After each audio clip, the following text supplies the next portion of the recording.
نحمده ونصلي ونسلم على رسوله الكريم اما بعد فاعوذ بالله من الشيطان الرجيم بسم الله الرحمن الرحيم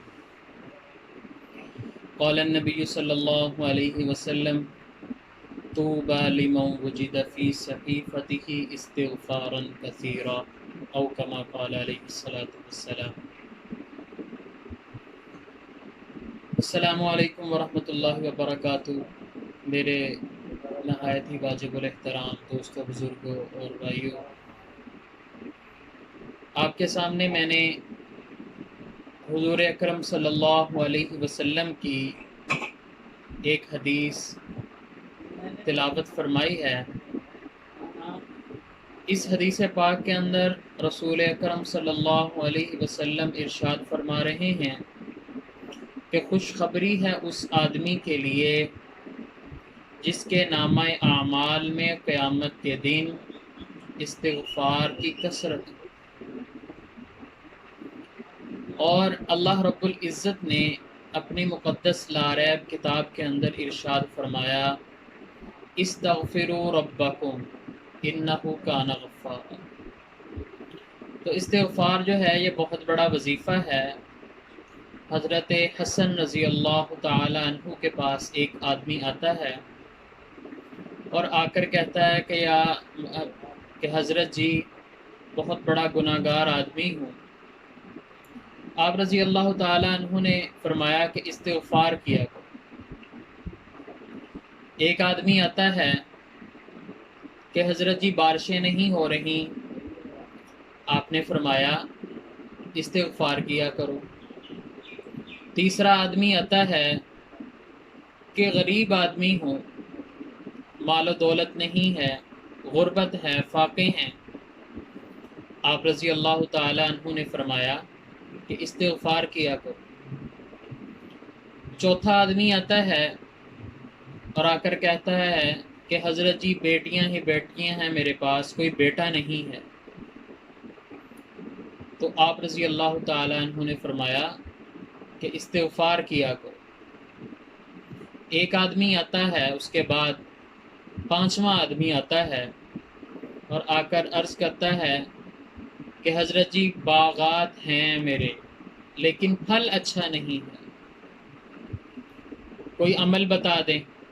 آپ نے فرمایا استغفار کیا کرو۔ پاس بیٹھے ایک آدمی نے عرض کیا کہ حضرت جی سب کی بیماری مختلف ہے لیکن علاج ایک ہی بتایا جا رہا ہے، اس کی کیا وجہ ہے؟ تو آپ رضی اللہ تعالیٰ عنہ نے فرمایا کہ یہ علاج میں نے نہیں بتایا بلکہ اللہ رب العزت نے یہ علاج بتایا، اس لیے میں بھی یہی علاج جو ہے وہ تجویز کر رہا ہوں۔ تو ہماری جتنی بھی پریشانیاں ہیں اس کا حل استغفار ہے۔ فَقُلْتُ اسْتَغْفِرُوا رَبَّكُمْ، اگر ہم گناہ گار ہیں تو اپنے رب سے استغفار طلب کریں، اِنَّهُ كَانَ غَفَّارًا، بے شک وہ بڑا بخشنے والا۔ يُرْسِلِ السَّمَاءَ عَلَيْكُمْ مِدْرَارًا، وہ آسمان سے بارش کو نازل فرما دے گا، یہ استغفار کے نتیجے میں۔ وَيُمْدِدْكُمْ بِأَمْوَالٍ، اور مال کے ذریعے سے تمہاری مدد کرے گا، وَبَنِينَ، اور بیٹے کے ذریعے سے مدد کرے گا، وَيَجْعَلْ لَكُمْ جَنَّاتٍ وَيَجْعَلْ لَكُمْ أَنْهَارًا، اور جو تمہارے باغات ہیں اس کے اندر فراوانی عطا فرمائے گا۔ تو ہم دیکھ لیں کہ ہماری جتنی بھی پریشانیاں ہیں وہ ان 4-5 چیزوں کے درمیان میں جو ہے وہ گردش کر رہی ہیں۔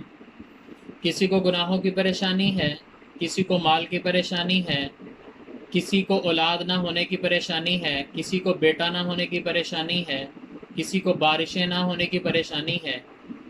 تو ہماری جتنی بھی پریشانیاں ہیں ان کا حل ایک استغفار ہے۔ مختلف طرح کے استغفار جو ہیں وہ حدیث پاک کے اندر وارد ہوتے ہیں۔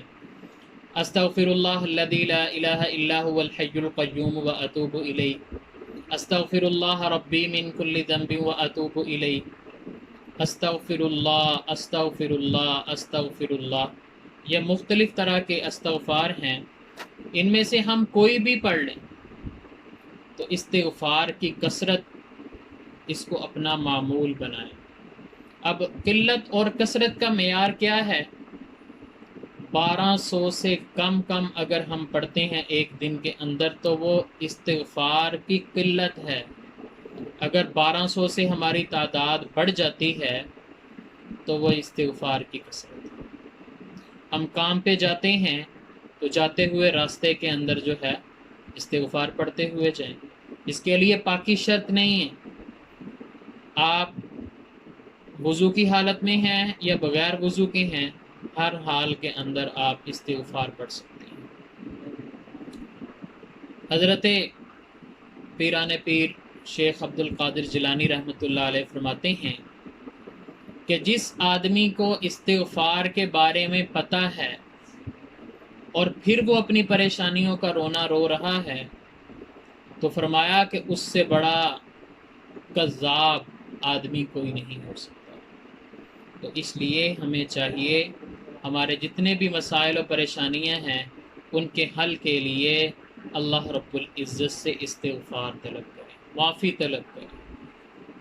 تو استغفار کو اپنا وتیرہ بنائیں، معمولات کے اندر شامل کریں، صبح و شام جو ہے وہ اس کی ایک ایک تسبیح سے اس کو شروع کیا جائے، پھر اس کی تعداد کو بڑھاتے بڑھاتے استغفر اللہ، ہم کوئی بھی کام کر رہے ہیں استغفر اللہ پڑھتے جائیں۔ ہم گھر کا کام کاج کر رہے ہیں، باہر دکانداری کر رہے ہیں، غرض کوئی بھی کام کر رہے ہیں تو اس کام کے دوران استغفار کی کثرت کو اپنا معمول بنائیں۔